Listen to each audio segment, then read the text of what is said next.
Hello everybody. For the last week I have been using as my daily driver the new Nissan Leaf. I say new, this is technically speaking a new car, but the platform upon which it's based is now about a decade old. And so what I've been looking at over the past 970 miles is whether Nissan are now paying the price for being an early adopter. When the Leaf came out, it was certainly a car with some compromises, but it was also a car without much competition. However, in the intervening 10 years, things have changed quite dramatically. And now, for the price Nissan are asking for this, you do actually have quite a few different choices. In my part 1 video, I gave you a brief little look at the Leaf and a walk around of the car. In summary, it's an interesting vehicle. I like the packaging. I like the sort of slightly raised hatchback format because I don't like the whole faux 4x4 type thing that's going around. Kia's e-Niro being a prime example of that. Not that I have anything against the e-Niro because it is in fact a wonderful car.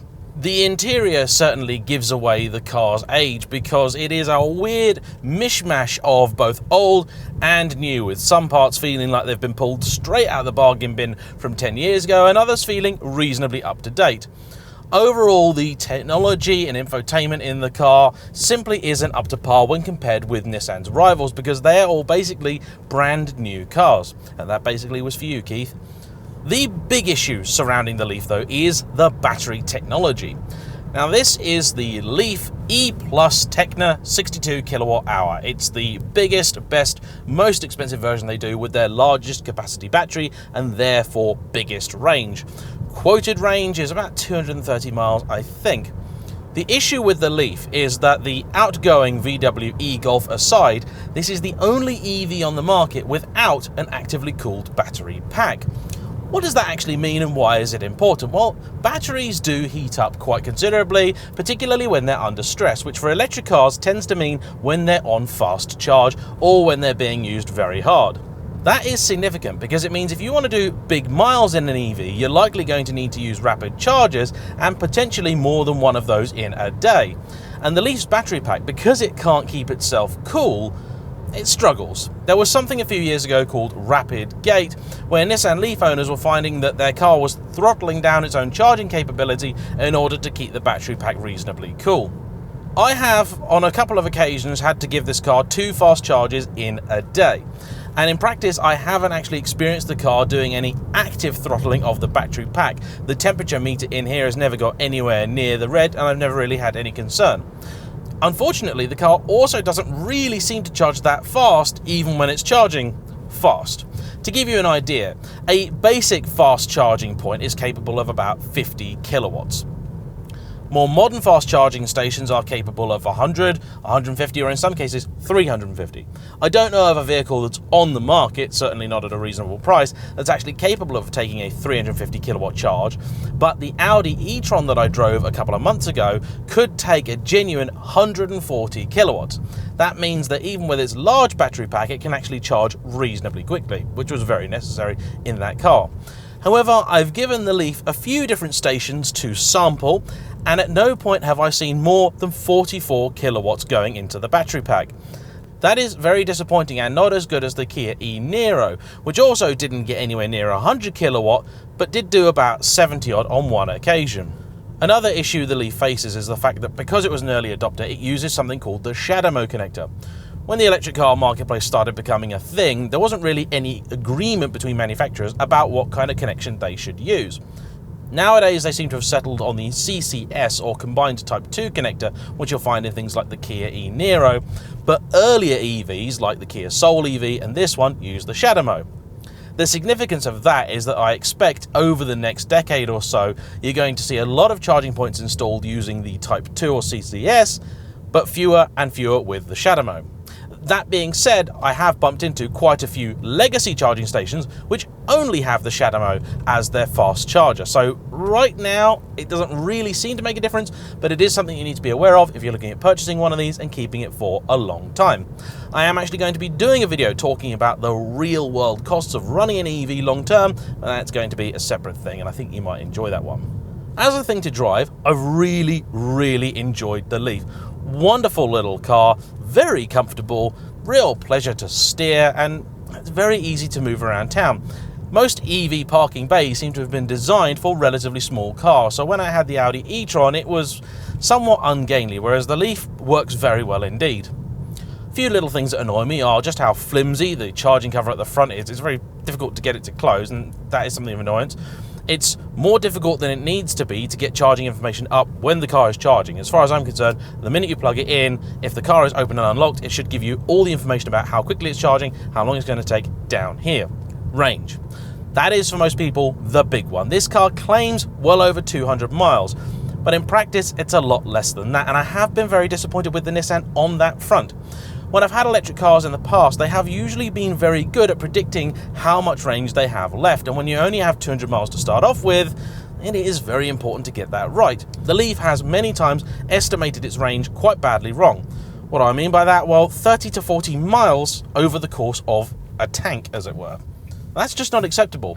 It's particularly unacceptable because I've been doing almost exclusively the same type of driving throughout my tenure with the car. I've done very little at low speed and in town. Nearly all of the miles, about 80% of them, have been sat at 70 miles an hour on the motorway. So the car should know exactly how efficient it's been, and it tells me I'm averaging 3.2 miles per kilowatt hour, which is much better than the Audi e-tron, but not quite as good as the Kia e-Niro. The car is reasonably practical, but there are some things to consider.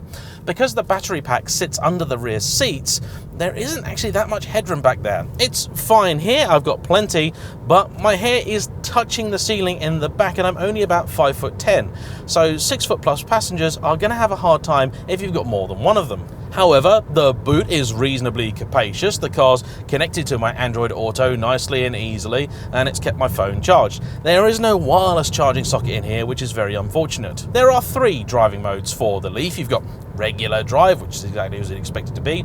You've then got B, which I don't know what it actually stands for. I just keep calling it bulb, but that's my cameraman background, I think. And what that does is it means that when you lift off, the car has a more aggressive regenerative braking setting.